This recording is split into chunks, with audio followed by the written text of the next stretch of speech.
Two balls of same size and mass are in contact on a table. A third ball of the same size and mass तीनों balls के identical है.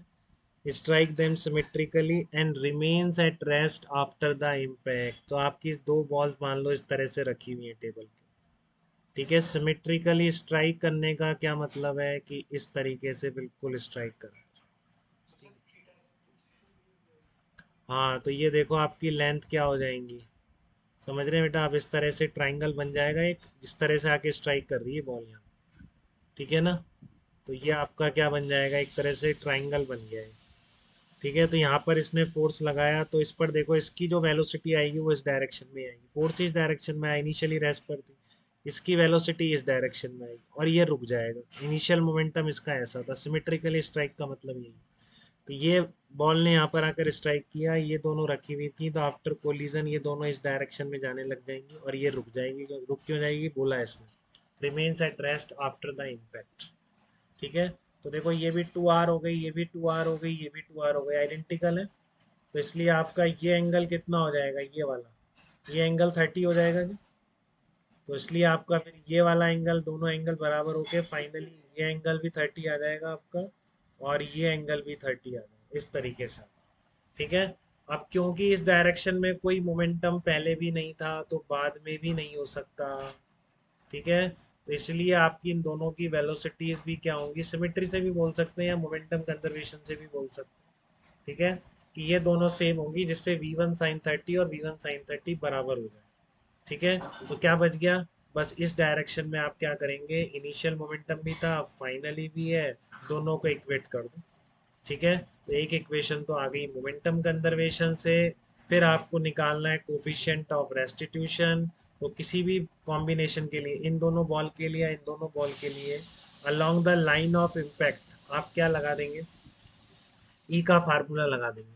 Along the line of impact आप क्या लगा देंगे, ई का formula लगा देंगे. तो बताओ आपको सिमेट्रिक कोलिजन क्लियर है क्या.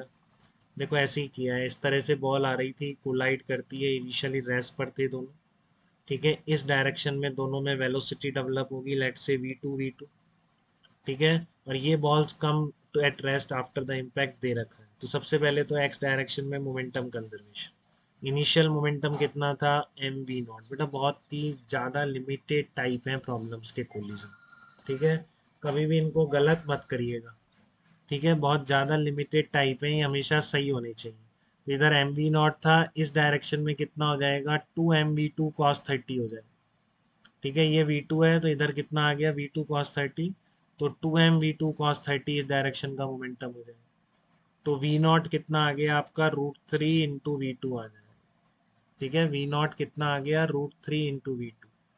ठीक है. तो अब ये लॉ नंबर 1 लग गया आपसे यहाँ पर. अब लॉ नंबर 3 लगा दो. Along the line of impact e is equal to, यही फार्मूला है, v2 - v1/u1 - u2. तो फाइनली v1 वाला तो जीरो हो जा रहा है, इसको 1 बोला, इसको 2 बोला. इस डायरेक्शन में वेलोसिटी मानी है आपने v2, तो यहाँ डायरेक्ट v2 आ गई -0, क्योंकि ये रेस्ट पर आ गया. इनिशियली ये नहीं चल रहा था, ये रेस्ट पर था, तो ये जीरो आ गया. केवल u1 थी, इधर v0 थी, तो उसका कंपोनेंट कितना आएगा लाइन ऑफ इम्पैक्ट के अलोंग, v0 cos 30 आ जाएगा. ठीक है ना. v0 का कंपोनेंट कितना आ जाएगा, v0 cos 30 आ जाएगा. तो अब रख दो बस यहाँ पे. v2 आप निकाल चुके हैं in terms of v0 already. ठीक है. तो v0 कट जाएगा, e कितना आ जाएगा, 2/3 निकल के आ जाएगा. ठीक है ना. तो ये आपको खुद को बनाना था, सिमेट्रिकली कोलाइड करती हैं, उसके बाद फिर सिंपल था, फिर आ जाना चाहिए linear momentum conservation, law number 1 and law number 3, definition of small E coefficient of restitution. फिर से ध्यान रखिएगा, हमेशा ये velocities along the line of impact है. यहाँ पर ये वाली line line of the impact है. ठीक है बेटा. किसी को कन्फ्यूजन तो नहीं है इस प्रॉब्लम में, बोलिए. इसी स्टेप पर कोई डाउट कर देंगे. इस तरह से लॉज, तीन लॉज ही घूम फिर के अप्लाई हो रहे हैं कोलिजन की प्रॉब्लम्स में. ठीक है. तो गलती मत करिएगा कभी भी ये प्रॉब्लम्स. ठीक है. चलिए. ओके बेटा.